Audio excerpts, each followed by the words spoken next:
Hello students, now we are going to start a new chapter which is bulk properties of matter। और इसके अंदर bulk properties of solids के ऊपर पहले हम बात करने वाले हैं। फिर हमारा जो मेन टॉपिक स्टार्ट होता है वो फ्लूइड्स से ही स्टार्ट होता है, लेकिन थोड़ा सा पार्ट ये सॉलिड्स का भी है जिसको हम डिस्कस करेंगे अच्छे से। सबसे पहली बात आती है एक प्रॉपर्टी इलास्टिसिटी, हम डिस्कस करने जा रहे हैं कि what is a elasticity. Elasticity को जब हमने समझा तो हम इस तरह से समझेंगे कि अगर हमने कोई भी एक बॉडी ली और उस पर फोर्स लगाई, उसको हमने खींचा जोर से, ठीक है, कैसी भी फोर्स लगा सकते हैं। अब ये जो खींच रहा है, इस फोर्स को जो हम यहां लगा रहे हैं, ये वाली force, we call it deforming force. Deforming क्यों वर्ड बोला गया? क्योंकि ये form means shape, deform means जो इसकी शेप को चेंज करने की कोशिश करेगी, ऐसी फोर्स को हम डिफॉर्मिंग फोर्स बोलेंगे। जब भी ऐसी फोर्स हम अप्लाई करते हैं ना, तो उस बॉडी के अंदर इंटरमॉलिक्यूलर फोर्सेस डेवलप होती हैं। इंटरमॉलिक्यूलर का मतलब हो गया मॉलिक्यूलर लेवल पे मॉलिक्यूल्स की आपस की फोर्सेस, इंटरमॉलिक्यूलर फोर्सेस वो डेवलप होती हैं और उसके कारण एक अंदर रिस्टोरिंग फोर्स बनती है जो इसको वापस अपनी पोजीशन पे लाना चाहती है। And as soon as you stop applying this deforming force, जो आप बाहर से एक्सटर्नली अप्लाई कर रहे हो, तो वो फोर्स जो रिस्टोरिंग फोर्स है वो इसको वापस अपनी पोजीशन पे लेके आती है। और जो लेके आती है उस प्रॉपर्टी को हम बोलते हैं इलास्टिसिटी। लेकिन उसकी एक लिमिट है। ऐसा नहीं कि तुम डिफॉर्मिंग फोर्स जितनी मर्जी लगाते रहो तो अंदर से आपकी फोर्सेस जो है वो बनेंगी उतनी ही। तो वो सब बातों को हमने इस चैप्टर के अंदर स्टडी करना है। लेकिन ऐसी प्रॉपर्टी को हम बोलते क्या है, ऐसी मटेरियल की प्रॉपर्टी को हम बोलते हैं इलास्टिसिटी। और हर मटेरियल की अपनी अपनी एक इलास्टिसिटी की प्रॉपर्टी है। उस प्रॉपर्टी को डिफाइन करने के और भी बड़े तरीके हैं, लेकिन उसमें से एक सबसे इंपॉर्टेंट तरीका है इलास्टिक लिमिट, कि हर एक की अपनी एक इलास्टिक लिमिट है जहां तक वो उतनी फोर्स अगर आप अप्लाई करोगे तो वो वापस उसको अपने शेप एंड साइज में लेके आ जाएगा वापस, अंदर से उसकी इंटरमॉलिक्यूलर फोर्सेस। लेकिन अगर आपने एक लिमिट के ज्यादा फोर्स लगा दी तो फिर वो उसको वापस नहीं लेके आ पाएगा। एक सिंपल लैंग्वेज में अभी मैं अंडरस्टैंड कर रहा हूं, we just get into the chapter soon. मैं रीड करता हूं आपके साथ, आप अच्छे से पढ़ोगे जो मैंने पेज आपके सामने खोला है। Whenever a single force or a system of forces, एक फोर्स नहीं बहुत सी फोर्सेज भी लगाएं, acts on a body, it undergoes some deformation, ठीक है, and the molecules after some resistance to the deformation, when the external offer है, after नहीं है, offer some resistance to the deformation, when the external force is removed, the force of resistance also vanishes and the body returns back to its original shape, but it is only possible if the deformation is within a certain limit, अभी मैंने बताया, and such a limit is called elastic limit. This property of materials of returning back to their original position is called elasticity. A body is said to be perfectly elastic if it returns back completely to its original shape and size after removal of the external force. तब हम उस body को क्या बोलेंगे? elastic body. And if a body remains deformed state and doesn't even partially regain its original shape, मतलब बिल्कुल भी वापस नहीं आ पाती हो, बिल्कुल थोड़ा सा भी नहीं, तो उसको क्या बोलेंगे? perfectly inelastic or plastic body. Perfectly inelastic or plastic body. And when external forces are removed, the body partially regains its original shape. It is called partially elastic. ये थोड़ा सा आपको पता हो, 3 डेफिनेशंस यहाँ पे लिखी हैं, सिंपल हैं, इसमें ज़्यादा बात नहीं कर सकते हम, इसको आप अच्छे से अंडरस्टैंड कर लो। Next comes the chapter starts from here only, stress and strain. आप स्ट्रेस एंड स्ट्रेन को ज़रा अच्छे से समझेंगे। When the external force is applied to a body, then at each cross section of the body, मतलब हर जगह, ऐसे समझ लो, at each cross section of the body an internal restoring force is developed. अंदर से इंटरनल रिस्टोरिंग फोर्स डेवलप करती है, जिसको मैंने अभी इंटरमॉलिक्यूलर फोर्सेस बोल रहा था, which tends to restore the body to its original shape. वो उसको वापस लाना चाहती है अपनी ओरिजिनल शेप में, ठीक है, ये तो अब बता दिया। फिर द इंटरनल रिस्टोरिंग फोर्स, कितनी रिस्टोरिंग फोर्स अंदर से बन रही है? पर unit area divided by area भी करना है, ठीक है, divided by area of cross section, ठीक है, एरिया ऑफ क्रॉस सेक्शन उससे डिवाइड करना है। तो एरिया ऑफ क्रॉस सेक्शन जैसे अगर कोई तो एरिया ऑफ क्रॉस सेक्शन से अगर एरिया ऑफ क्रॉस सेक्शन आप समझना चाहते हो मैं वो भी आपको दिखाता हूं। एरिया ऑफ क्रॉस सेक्शन क्या होता है मैं बताता हूं।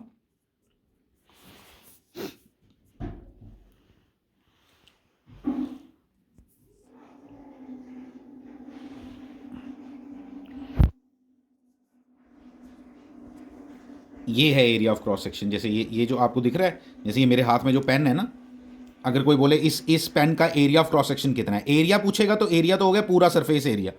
अगर इसका एरिया ऑफ क्रॉस सेक्शन ये है, ये जो आपको छोटा सा सर्कल दिखाई दे रहा है, यहाँ दिख रहा है सामने स्टील का जो दिख रहा है, ठीक है, ये जो सर्कल दिखाई दे रहा है ना, ये जो एरिया है जिसको बोलते हैं एरिया ऑफ क्रॉस सेक्शन, याद रखना ये बात, ठीक है, जो किसी चीज़ की मोटाई के बारे में बताता है। ये एरिया क्या बताएगा आपको, ये एरिया क्या बताता है, ये एरिया आपको इसकी मोटाई के बारे में बताएगा, ठीक है। तो इसको बोलते हैं ये जो है ये वाला, इसको बोलते हैं एरिया ऑफ क्रॉस सेक्शन, ठीक है। तो स्ट्रेस का समझ आ गया आपको, सिंपल भी इसका दिखा हुआ है सिग्मा, इसके यूनिट्स क्या होंगे, यूनिट्स ऑब्वियसली न्यूटन पर मीटर स्क्वायर होंगे। स्ट्रेन क्या है, when the size or the shape of a body is changed under the external force, the body is said to be strained। जब उसका साइज एंड शेप चेंज हो गया होता है, जब आप खींचा हुआ और वो चेंज हो गया है, उसका लेंथ या उसका एरिया या उसका वॉल्यूम चेंज हो गया हुआ है, ठीक है, तो उसको हम क्या बोलते हैं कि this body is strained. This body is strained. The change occurred in the unit size of the body is called strain। Simple language में मैंने आपको बता दिया, मैथमेटिकली आप इसको समझो, डेल्टा एक्स अपॉन एक्स का मतलब हुआ change in dimension upon original dimension. Change in dimension upon original dimension, जब मैं डायमेंशन वर्ड बोल रहा हूँ तो एरिया भी हो सकता है, वो आपका लेंथ भी हो सकती है और आपका वॉल्यूम भी हो सकता है, जो आगे जाके आपको क्लियर हो जाएगा। अभी हम जर्नल स्ट्रेन के बारे में पढ़ रहे हैं, बाद में जाके हम 3 तरह के स्ट्रेन्स के बारे में पढ़ने वाले हैं कि लेंथ जब चेंज होती है तो उसको लॉन्गिट्यूडनल स्ट्रेन कहते हैं, जब क्या चेंज होता है तो उसके बारे में अभी मैं बात करूँगा आपके साथ। उसके बाद आ गया आपका हुक्स लॉ।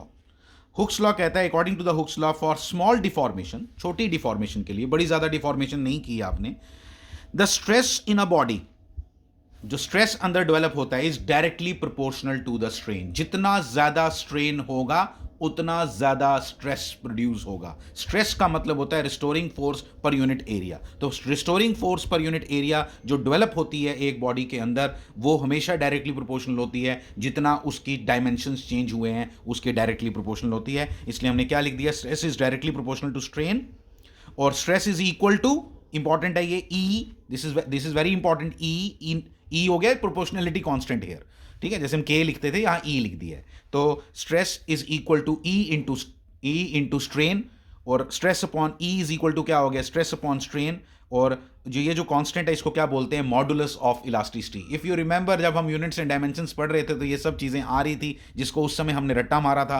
अब क्या करते हैं, उस समय मजबूरी थी हमारी उस चैप्टर को पढ़ने की, लेकिन अब आपको आहिस्ता आहिस्ता ये क्लियर हो जाएगा कि इन सब क्या चीज़ें हैं। एक सिंपल ये बात आपने याद रख ली अभी कि अगर स्मॉल डिफॉर्मेशन हो, हमेशा के लिए नहीं, ये हमेशा stress is not directly proportional to strain. अगर आपने इतनी ज़्यादा डिफॉर्मेशन बना दी और इलास्टिक लिमिट क्रॉस हो गई है, अगर इलास्टिक लिमिट क्रॉस होगी तो फिर ये फॉर्मूला वैलिड नहीं है। ये फॉर्मूला हुक्स लॉ तब तक वैलिड है, तभी उसने पहली लाइन क्या लिखी है अगर आप ध्यान से देखो, for small deformation.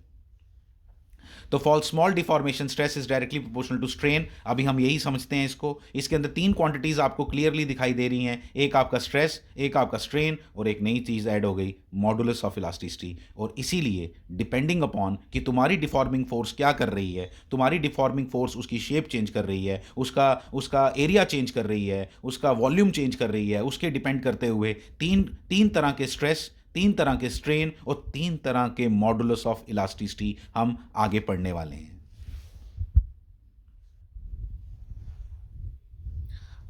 Now depending upon the nature of the deforming force, ये मैंने आपको बताया, applied on the body, the stress, strain and hence the modulus of elasticity are classified in 3 types। पहला आ गया Young's modulus of elasticity, Y से represent करते हैं हम यंग्स मॉडुलस ऑफ इलास्टिसिटी को, और वो किसके बराबर है, आप सिस्टम मैथमेटिकली देखोगे किसके बराबर है, आपको दिख रहा है यहाँ पे, ये एफ अपॉन ए क्या हो गया, स्ट्रेन, अपॉन क्या हो गया, longitudinal, delta L upon L. अब आप क्या कर रहे हो, एक वायर पकड़ी है आपने हाथ में और उसको खींच रहे हो, देखो ये डायग्राम भी बनाई है, ये एक वायर के साथ लटका हुआ है, एक मास m, और मास m जैसे ही आपने लटकाया तो वो बॉडी क्या आ गई, नहीं, क्योंकि उस पर mg फोर्स लगी, mg फोर्स लगी तो ये वायर क्या करेगी, खिंच जाएगी नीचे की तरफ, नीचे की तरफ खिंच जाएगी। ठीक है, हल्का सा मास आपने लगाया तो हल्का सा मास से थोड़ी सी उसकी लेंथ जो है वो चेंज होगी, तो जो लेंथ उसकी चेंज होगी मतलब यहाँ पे जो फोर्स अप्लाई की जा रही है ये ऐसी डिफॉर्मिंग फोर्स है जो उसकी लेंथ के चेंज करने के बारे में बात कर रही है। तो लेंथ के चेंज करने के बारे में जब आपकी बात करती है तो आप समझो इस बात को कि लेंथ जब चेंज हो रही है तो ऐसा ऐसा स्ट्रेन जो ऐसा जो यहाँ स्ट्रेन प्रोड्यूस हुआ वो कौन सा था, लेंथ के change, delta L upon L, delta L is change in length, what is L, original length पहले से कितनी थी। ठीक है, तो ये स्ट्रेन जो प्रोड्यूस हुआ यहाँ पे वो लेंथ से रिलेटेड था, इसलिए जो स्ट्रेस है जो प्रोड्यूस होगा वो भी लेंथ से रिलेटेड ही होगा। ठीक है, तो इसलिए इसमें जो इन्वॉल्व स्ट्रेस है आपका उसका नाम होगा लॉन्गिट्यूडनल स्ट्रेस, जो यहाँ स्ट्रेन है उसको बोलेंगे लॉन्गिट्यूडनल स्ट्रेन, और जो यहाँ पे मॉडुलस ऑफ इलास्टिसिटी इस केस में इन्वॉल्व है, लेंथ के केस में इन्वॉल्व है, लेंथ के चेंजेस के साथ जो डिफॉर्मिंग फोर्स ऐसी अप्लाई कर रही थी उसके साथ रिलेटेड है, that is called Young's modulus of elasticity, Young's modulus of elasticity, and Young's modulus of elasticity is equal to longitudinal stress upon longitudinal strain. Longitudinal हो गया लेंथ से रिलेटेड। मैं रीड कर देता हूँ। When a wire is acted upon by two equal and opposite force in the direction of its length, the length of the body is changed. The change in length per unit length, delta L upon L, is called longitudinal strain, and the restoring force, which is equal to the applied force, is in to the applied force in equilibrium. ठीक है, equilibrium में जब होगा जब वो वापस आ जाएगा, मतलब जब इक्विलिब्रियम में आ गया, जब उसकी लेंथ चेंज हो गई तो उसके बाद क्या होगा, उसके बाद पर unit area of the cross section is called longitudinal stress. The small change in length of the wire, the ratio of longitudinal stress, ये तो बता दिया आपको। ठीक है, ये बता दिया। नेक्स्ट आ गया bulk modulus of elasticity. Bulk modulus of elasticity volume से रिलेटेड है, दैट्स इट, खत्म कहानी, कुछ नहीं बोलना आपने। और इंपॉर्टेंट है, मैं बता रहा हूं आपको, ये इंपॉर्टेंट है। देखो ये बॉडी है, ये जो मैंने यहां दिखाई है, इसके ऊपर फोर्सेस कैसे लग रही हैं, देखिए आपको इस तरह की फोर्सेस लग रही हैं। इस तरह की फोर्सेस कब लगती हैं आपको बता दूं, जब भी आप किसी भी बॉडी को वाटर के बीच में डालोगे ना, उसको इस तरह से फोर्सेस फील करनी पड़ती हैं आप वाटर से। ठीक है, मान लो बॉल आपने इमर्स कर दी किसी वाटर के अंदर, किसी बकेट के अंदर फुल ऑफ वाटर से, तो उसके अंदर जब ऐसे करोगे तो उसको ऐसी फोर्सेस फील होती हैं। यहाँ पे वॉल्यूम रिड्यूस कर रहा है, यहाँ पे वॉल्यूम रिड्यूस कर रहा है, इसलिए हम इसका फॉर्मूला देखो कैसे समझेंगे। ठीक है, ये यहाँ पे समझना, फोर्स अपॉन, यहाँ पे क्या आएगा, फोर्स अपॉन, यहाँ पे बल्क मॉडुलस ऑफ इलास्टिसिटी में पढ़ता हूँ पूरा। When a uniform pressure, normal force, pressure मतलब नॉर्मल फोर्स, याद रखना। प्रेशर का मतलब क्या होता है, force upon area, force upon area, लेकिन फोर्स कैसी, perpendicular to the surface, perpendicular. देखिए यहाँ पे मैंने आपको दिखाए हैं एरोज के साथ, is applied all over the surface of the body, the volume of the body changes, volume of the body changes rather decreases, most of the times it gets decreases. जब भी आप फोर्स लगाओगे, आप just समझो एक छोटी सी ball अपने अपने हाथ में पकड़ी और उसको दबा रहे हो हाथ से, तो जब दबा रहे हो तो उसके वॉल्यूम को आप रिड्यूस कर रहे हो, तो वॉल्यूम को जो रिड्यूस कर रहे हो, ठीक है, तो यहाँ पे वॉल्यूम रिड्यूस ही होगा। The change in the volume पर unit volume is called the volumetric strain, volume strain.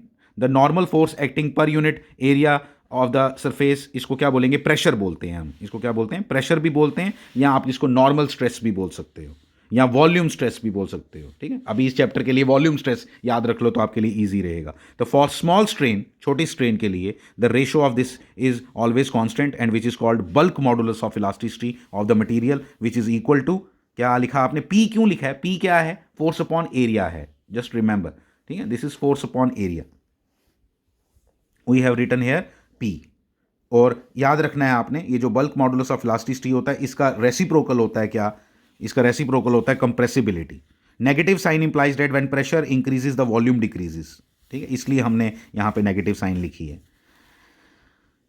और इसके रेसिप्रोकल को हम कंप्रेसिबिलिटी बोलते हैं, कंप्रेसिबिलिटी बोलते हैं कि एक बॉडी की कितनी क्षमता है क्या कंप्रेस होने की, उसको हम कंप्रेसिबिलिटी बोलते हैं। मतलब जितनी ज़्यादा कंप्रेसिबिलिटी होगी उतना बल्क मॉडुलस ऑफ इलास्टिसिटी जो है वो कम होगा।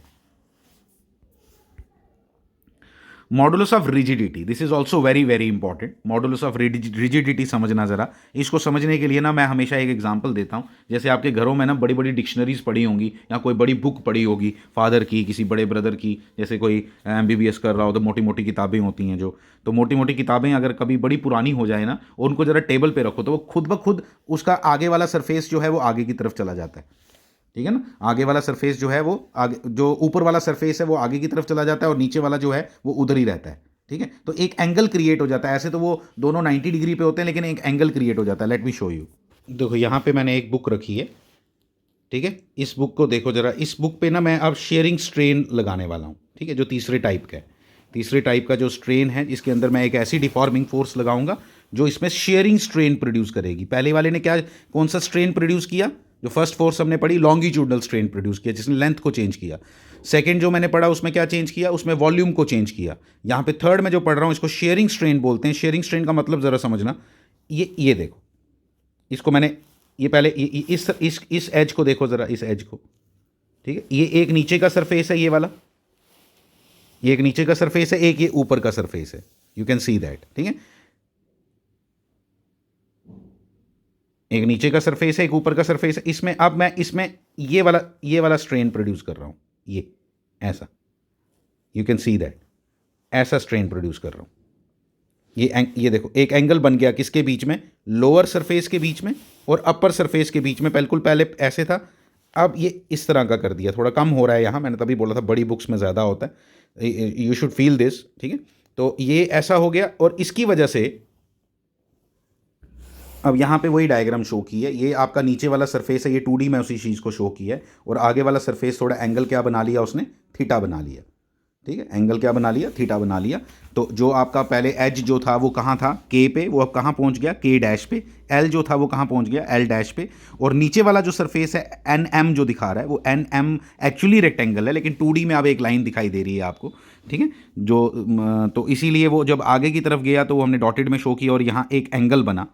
और आप इसको जरा समझना, when a body is acted upon by a external force tangential to the surface of the body, the opposite surface being kept fixed. नीचे वाला सरफेस मैंने क्या रखा था, केप्ट, उसको क्या रखा था, फिक्स्ड रखा था। और ऊपर वाले सरफेस के ऊपर मैंने हाथ से फोर्स लगाई और वो आगे की तरफ उसको भेजा, ठीक है। तो टेंजेंशियल फोर्स मैंने किस पे लगाई, ऊपर वाले सरफेस पे। It suffers a change in shape, उसमें उसकी शेप चेंज हुई, ठीक है। शेप में क्या चेंज हुआ, इट्स वॉल्यूम रिमेन्स अनचेंज्ड, उसका वॉल्यूम चेंज बिल्कुल भी नहीं हुआ। लेकिन then the body is said to be sheared, this body is said to be sheared. Sheared होता है कटना, ठीक है, कटी थोड़ी सी आगे की तरफ गई, ठीक है। ये बड़ा इंपॉर्टेंट है, बता रहा हूं आपको। The ratio of displacement of the layer in the direction of tangential force and the distance of the layer from the fixed point is called shearing strain, अभी बात करते हैं उसको, ठीक है।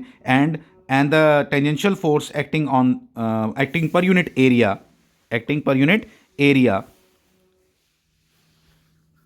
of the surface is called shearing stress. for small strain वो सब बता दिया आपको। ये ईटा से रिप्रेजेंट किया जाता है, वेरी इंपॉर्टेंट टर्म ईटा। ये आगे दोबारा आएगी, मैं 2-3 चैप्टर्स के अंदर दोबारा दिखाई देगा, ये मैं बता रहा हूँ आपको। Eta is equal to F upon A. F upon A is the shearing stress, जो यहाँ स्ट्रेस बन रहा है, डिवाइडेड बाय स्ट्रेन। कौन सा स्ट्रेन, क्या है, K dash upon K N. K dash upon K N is the shearing strain, ठीक है। शेयरिंग स्ट्रेन जो किसके बराबर आता है, टैन थीटा के। और जब थीटा की वैल्यू बहुत कम हो तो हम बोल सकते हैं कि टैन थीटा जो है वो थीटा के बराबर है। Theta is in radiance. Theta अगर रेडियंस में हो तो ये छोटी सी बात आपने याद रखनी है कि tan theta equal to theta होता है। साइन थीटा भी इक्वल टू थीटा ले सकते हैं रेडियंस में, ठीक है।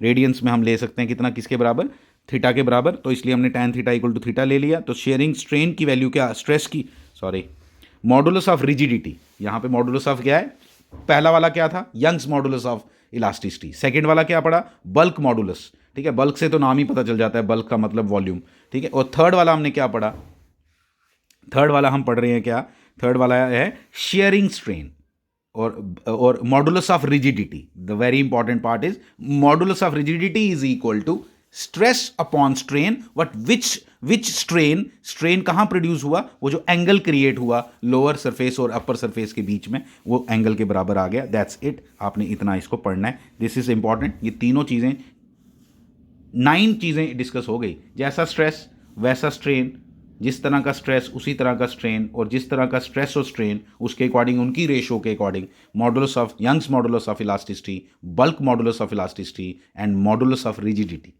प्लीज याद रखना है इसको, मॉडुलस ऑफ रिजिडिटी। ठीक है, फिर इसके आगे हम लोग जो डिस्कस करते हैं वो ये है,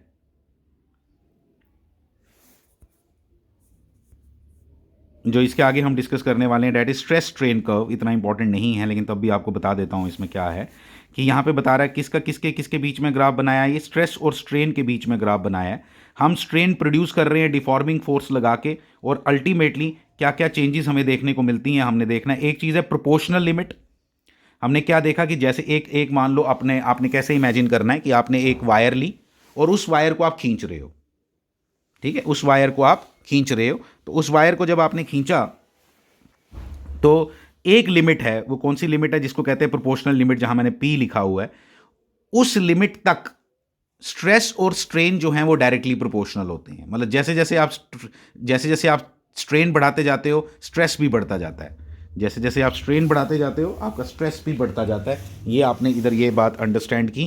ठीक है, उसके बाद मैं डायरेक्टली प्रोपोर्शनल का आपको मीनिंग बताता हूं।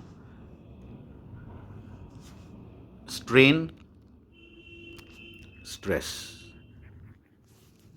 स्ट्रेस जब आपका स्ट्रेन जीरो था स्ट्रेस भी जीरो था। आपने स्ट्रेन प्रोड्यूस किया 1, फॉर एग्जांपल, ऐसे एग्जांपल दे रहा हूं, 1 स्ट्रेस प्रोड्यूस हुआ मान लो 3,